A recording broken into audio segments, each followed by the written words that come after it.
Hello students, welcome to class 3 of your module 4. In the previous class, we have discussed on transformation from world to viewing coordinates, projection transformations. In that we have seen two types of projections. One is orthogonal projection and its types. Then next we have seen the perspective projections, and in that we have seen the perspective projection transformation coordinates. With respect to that, we have seen some special cases in this perspective projections. And at the last, we have seen the concept called vanishing point with respect to perspective projections. So in today's class, we are going to see in detail about the perspective projection view volume. Okay, so as you know that in the orthographic projection, we will get the viewing volume. Okay, that's of shape cube in nature. Okay, so here we will see that what type of view volume that we are going to get in the perspective projection. So the bounding planes for the view volume are not parallel because the projection lines are not parallel. The bottom, top, and the side view of the view volume are planes through the window edges that all intersect at the projection reference point. So this particular statement says that here the bounding planes means the boundaries, that is with respect to 3 dimension, left, right, bottom, top, near and far. Okay, so they are not at all parallel. Okay, because we are not at all using the projection lines, okay, which are parallel in nature. Okay, because in the perspective projections, all this projection lines, okay, or the projections, they will meet at one point, okay, one single point. That point we call it as a projection reference point, or simply we call it as a center of projections. So because of this meeting, okay, the intersection of all this projection at a single point, we won't get any kind of a parallel view volume. Okay, so this forms a view volume that is infinite rectangular pyramid with its apex at the center of projection. Okay, so because of all these projections, okay, they are meeting at the center of projection point. So because of this, we are going to get a kind of a pyramidical kind of a view volume. Okay, so here the apex will be center of projection. So in perspective projection, view volume is often referred as pyramid of vision because it approximates the cone of vision of our eye or camera. Means if you are the viewer over here, okay, whatever the scene, okay, all the projections are coming from the scene, okay, towards your eye, okay, they will meet at point. Okay, so because of this, we will get a kind of a cone of vision or pyramid of vision. Okay, by adding the near and far clipping planes that are perpendicular to the z-view axis, we chop off the parts of infinite perspective projection view volume to form the truncated pyramid or frustum view volume.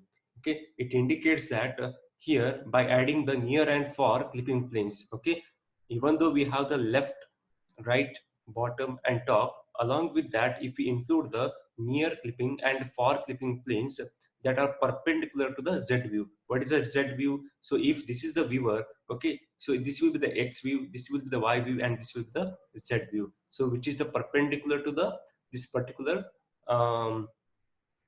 near plane and far plane. Okay, so that type of whenever we are going to add this clipping planes, our view volume will be a kind of truncated pyramid, or simply we call them as a frustum. Okay, so this is the frustum, okay, that we will get whenever we include the near plane and far plane. Okay, so this is our clipping window and this is the center of projection. Our object will be reside over here, okay, but its image will be fall on this clipping window. With respect to this frustum, okay, we call it as a frustum. Okay, why? Because it is a truncated view volume, truncated pyramid view volume. Okay, so here we will have the object, and here we will get the image of it. So with respect to that, the perspective projection transformation matrix. So here we will use some set of equations, okay, so that we can represent our object in this particular view volume. A three-dimensional homogeneous coordinate representation to express the perspective projection equations will be in the form xp equals to xh by h, yp equals to yh by h. okay, where xp is nothing but the projection of the x value, okay, of that particular object, okay, and yp is nothing but it is a projected projection value of that y, okay, means the whatever the value, okay, if the object is over here, okay, assume that it is x and y, so its projection will fall on this particular view plane or this clipping window, that we call it as a xp yp. The next one we have a xh and yh, okay, these are the homogeneous value, okay, homogeneous value for that x and h, okay, whole divided by h, okay, normally we will assume that h value is equals to 1, okay, but whenever we will move the from this view volume towards this particular central projection, this particular h value will get differ, okay. So where the homogeneous parameter has the value that is h equals to z prp minus z, okay. So with respect to the z view axis, so here this is z prp, okay, z prp is nothing but what, this one, okay. So here this is the projection, okay, perspective projection which falls on this z, on this clipping plane, okay, that will be the zprp minus z. Minus z means the actual point over here, okay. So whatever that distance we will get, that is nothing but our h value, okay. So with respect to that, whenever we substitute this h value in this equation, in these two equations, we will get this particular equation, okay. The perspective projection transformation of the viewing coordinate position is accomplished by two steps. First of all, we have to calculate the homogeneous coordinate using the perspective transformation matrix. Okay, so first of all, we have to calculate the perspective transformation matrix. Okay, with that matrix, we are going to multiply our point. Okay, so we will get the its homogeneous value. Okay, on this this clipping window, where the pH is nothing but the column matrix. Okay, pH is nothing but column matrix. Okay, that is nothing but our x, y, z, and finally 1. Okay, that is nothing but our column matrix. Okay, with respect to homogeneous values. Okay, so pH is the column matrix representation of the homogeneous point, that is xh, yh, and zh, and h will be that is homogeneous value, and the point p, okay, is the column matrix representation of the actual coordinate position, that is x, y, and z. Okay, so next step will be after other processes have been applied, such as normalization, transformation, clipping routines, homogeneous coordinates are divided by parameter h to obtain the true transformation coordinate position. Okay, so once all the other, okay, transformations are applied, okay, on that view volume, such as normalization, okay, means you are using either you are using some normalization values, that is -1 to +1, okay, and some clipping routines, okay, so various clipping algorithms that you have used, okay, after all this process, all these homogeneous coordinates will be divided by the parameter h. Okay, so what is the parameter h here? So parameter h is nothing but zprp minus z. Okay, so we must structure the matrix to preserve the depth value, that is nothing but z value. Okay, so after doing all this operation, we have to preserve the depth value. Okay, depth value is nothing but the distance, okay, distance between the viewer and the object. Okay, how much part of that particular object the user can or the viewer can perceive. Okay, that value we call it as a depth value or z value, because depth indicates here with respect to z axis. Okay, so the z value will be remembered, so we call it as a z value. Okay, so otherwise z coordinates are distorted by the homogeneous division parameter h. Okay, so I don't want you should go through with this particular equation. Okay, it is a simplified equation. Okay, just you have to by heart. Okay, actually this matrix is not that much easy.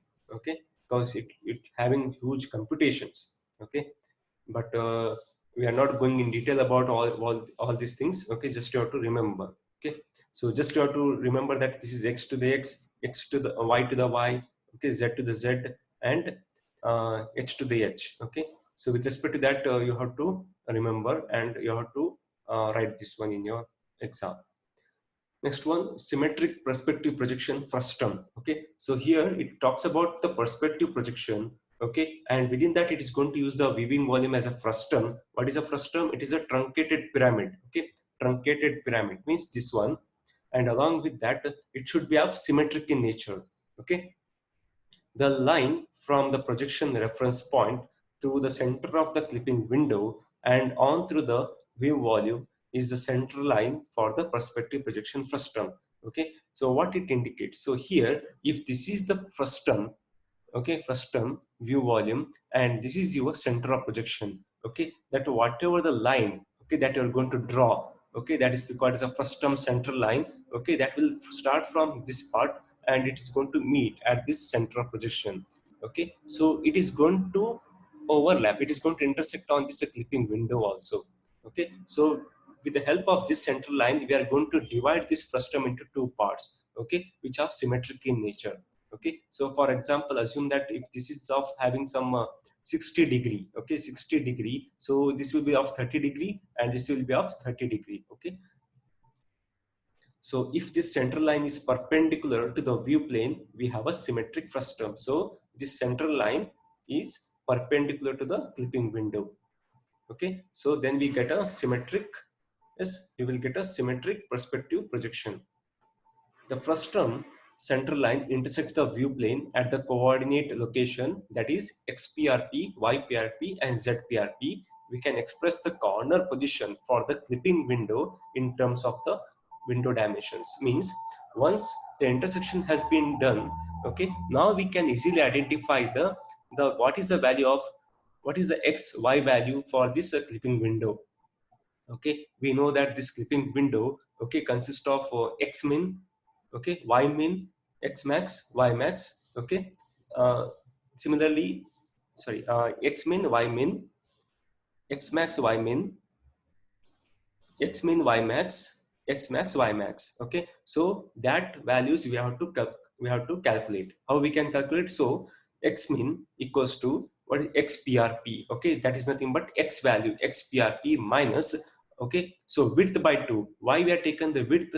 Because it is talks about the x-axis. X-axis means normally we are going to talk about left and right side. Okay, so that is nothing but the width. Okay, width is nothing but the distance between the left boundary and right boundary. So that will be taken as a width. Okay, whole divided by 2. Why it is whole divided by 2? Because it is making the partition. Okay, equal partition. Okay, so half of this will be on the left side, half of it will be in the right side. So divided by 2.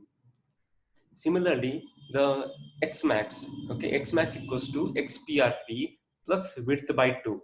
Okay, so this will be of this half part and this will be the remaining half part. Okay, so hence plus width by 2. So next one, similarly we can go for the y-axis. Okay, that is y min equals to yprp minus height by 2. Why we are taking the height? Because the distance between the y min and y max is nothing but height. Okay, so that will be height, okay, divided by 2. Similarly, I can compute the y max. Okay, if you could specify a symmetric perspective projection view of a scene using the width and height of the clipping window coordinates. Okay, so with the help of this symmetric perspective projection, okay, we can use this width and height, okay, so that we will form a kind of the equal perspective projection, okay, perspective view, okay, on both the side of this view volume. Okay, another way to specify the symmetric perspective projection is to use the parameter that approximate the properties of the camera lens. Okay, so that is nothing but we call it as a field of view. Okay, what is this field of view? The reflected light ray from the object in the scene are collected on the film plane from within the cone of vision of the camera. This cone of vision can be referenced as the field of view angle. Okay, so in generally field of view angle is nothing but angle of view. Okay, in simple terms you call it as the angle of view, means how much angle, okay, that you are, how much the part of the scene, okay, that you can see, that you can capture in your eye. Okay, that total angle is nothing but field of view.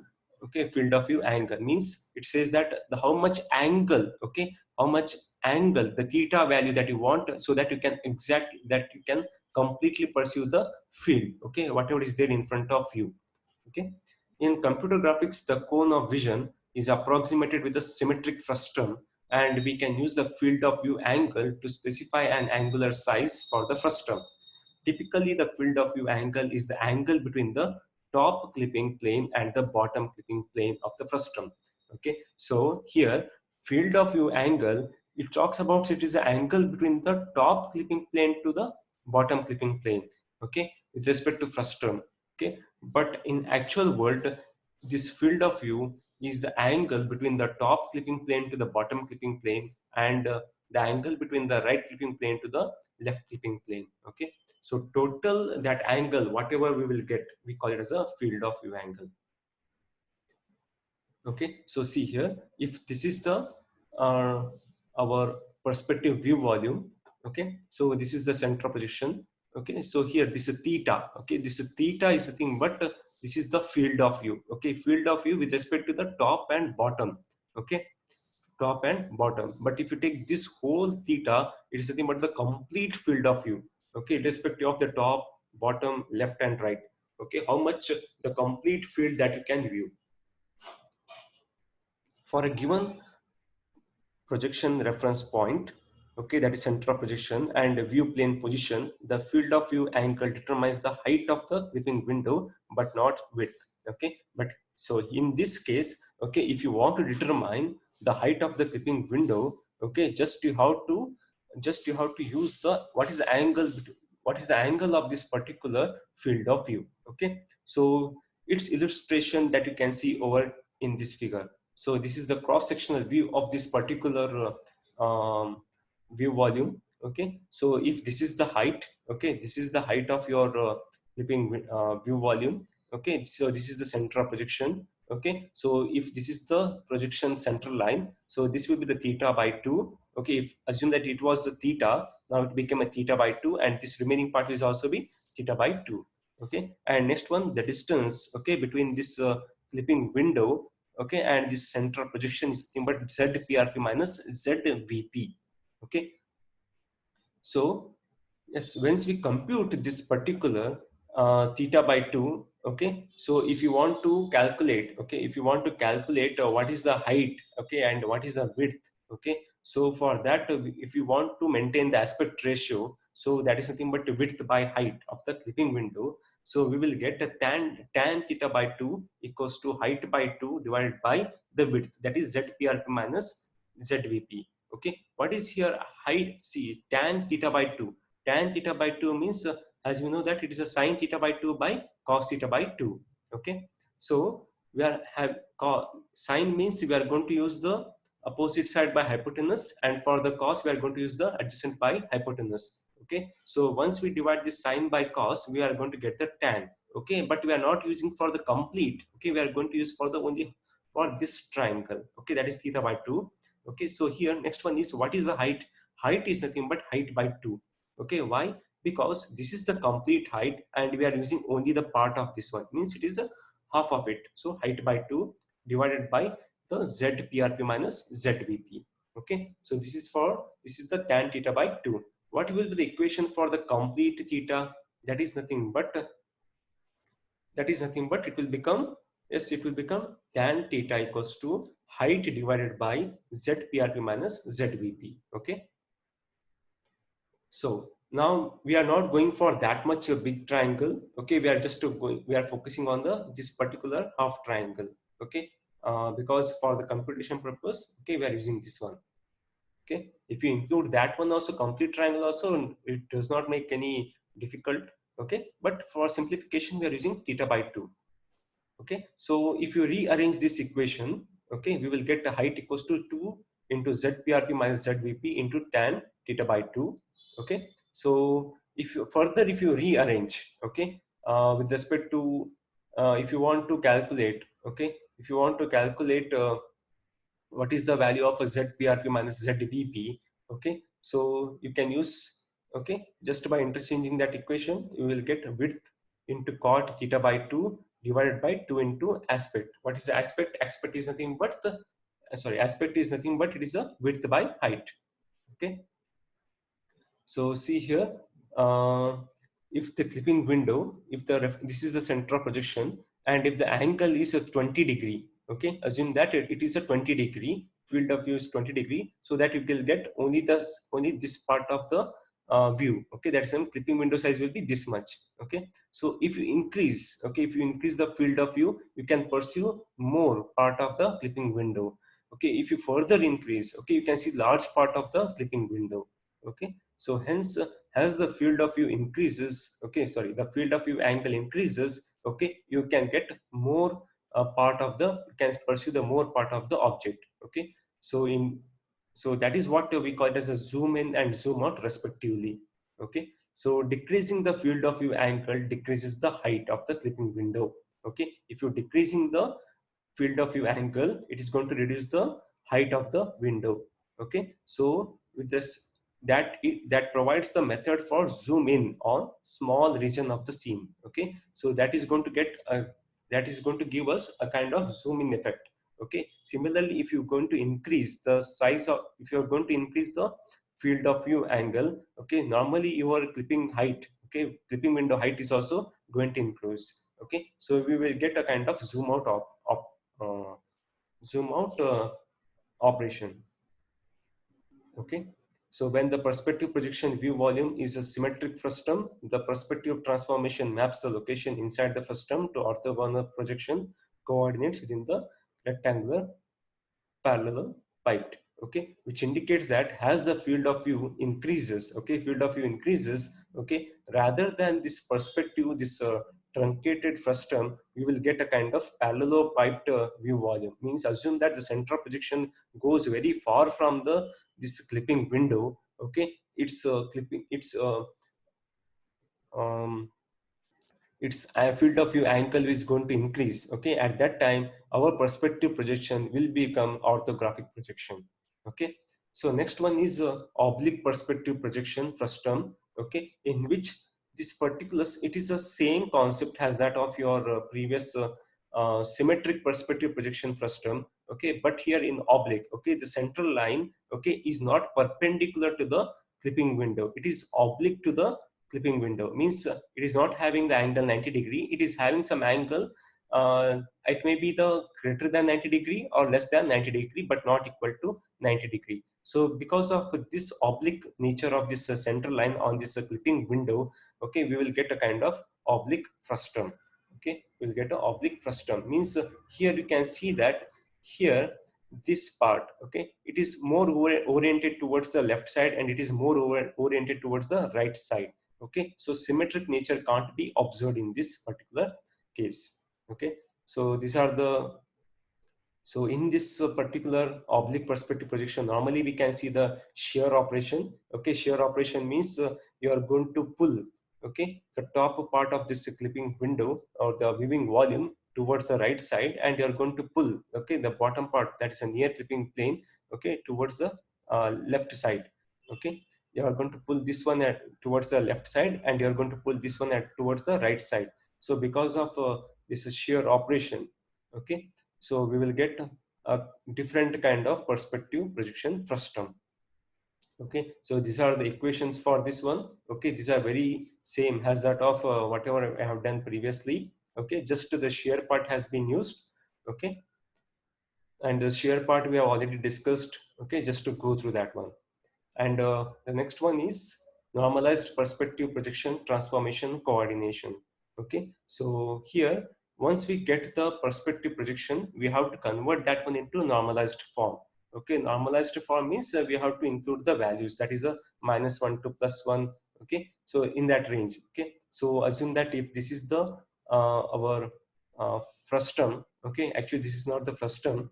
Okay, um, once this frustum, okay, once this frustum we got, okay, later we have to convert that one into normalized form. Means here we have to apply the range. Okay, this will be the -1 -1 -1. Similarly here 1 -1 -1. Okay, that is for the bottom. Similarly on the top, that will become -1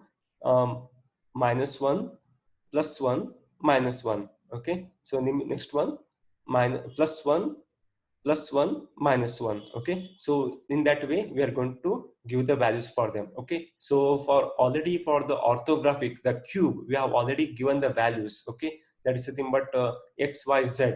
Okay, that is x min, y min, z min. Okay, and next one is x min, y min, sorry, x max, y min, z min. Okay, so for this rotation of a color cube in that particular program we have already discussed, okay, the same set of values can be applied to this perspective projection also.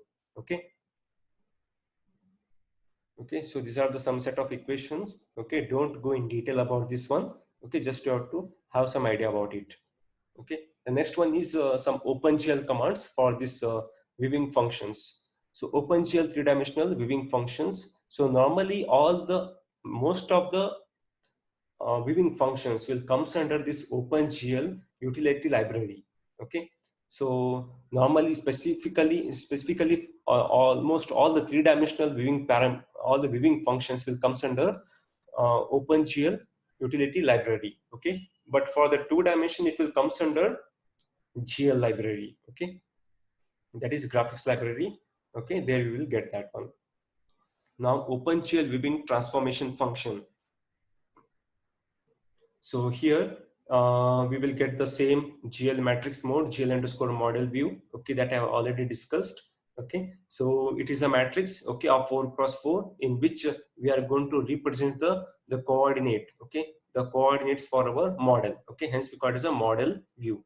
The next one is a look at. Okay, so this is the camera properties, okay, or the camera properties or the viewer properties. Okay, so it talks about the first it total it is having the 9 parameters. The first 3 parameter talks about the center of projection.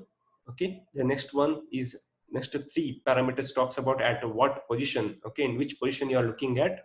And finally the 3 parameters talks about the they talks about the uh, view up vector. Okay, it talks about view up vector. Okay, that I've already discussed, okay, many times, and even though for your teapot lab program also I have discussed. Okay, and next one is for orthogonal projection. Okay, for orthogonal projection again we will use the same 4x4 matrix, that is a GL underscore projection. Okay, that is a matrix mode, GL underscore projection. This is for the projections. Okay, so if you want to pursue, okay, the projections from the object, okay, on your clipping window, okay, we are going to use this 4x4 matrix. Okay, so next one is a GL ortho. Okay, it consists of totally the 6 parameters, that is a left, right, bottom, top, near and far value. Okay, so here x min, y min. Okay, normally this left side is always minus value, right side is positive, bottom is negative, top is positive. Okay, and near is negative, far is positive. Okay, okay, so that you have to remember. Okay, in the orthographic, okay, in the three-dimensional orthographic, near value is a negative, far value is positive. Okay, but in the symmetric, okay, sorry, in the perspective projection, okay, so the near value is positive and far value is also positive. Okay, so for example, okay, you can see that this is GL frustum. Okay, GL frustum is the OpenGL function for the perspective projection. So it is also having the same parameter as that of your GL ortho. See, x min, x max, y min, y max, d near, d far. Okay, so same thing you can observe here also. Then what is the difference? So here in this GL ortho, our weaving volume will be cubic in nature, whereas in the GL frustum, our weaving volume will be a truncated pyramid. Okay, that we call it as a frustum. Okay, and one more difference, in the GL ortho, the near value is negative, far value is positive. Okay, but in the frustum, near value is a positive, far value is also positive.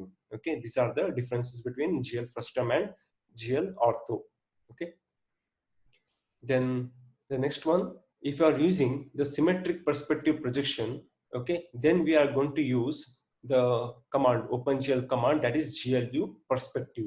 Okay, see, this particular command can be used only when if you are dealing on symmetric perspective projection. Okay, if you are dealing on either, if you are dealing on oblique perspective projection, then you can go for GL frustum. Okay, so this GLV perspective consists of 4 parameters. First one is theta. Theta is nothing but field of view angle. The next one, aspect. Aspect is nothing but width by height or height by width. The next one, what is a near plane and far plane. Okay, so here the field of angle. Okay, so it is the angle between top and bottom clipping plane. Okay, top and bottom clipping plane. Normally it will deal on the height part. Okay, so this value will always ranges between 0 to 180 degree. Okay, and aspect is nothing but aspect ratio, that is width by height. Okay, so next one is OpenGL viewports. Okay, viewport we have already discussed. Okay, in most of the lab programs, GL viewport consists of 4 parameters, that is x min, y means. Okay, the next one is the window. Okay, window width and window height. Okay, so in most of the program we have used this viewport. Okay, it is the port in which we are going to view our object. Okay, hence we call it as a viewport. Okay, so in the next class we are going to start with the chapter 9, that is visible surface detection methods. Okay, so thanks for listening. Okay, bye.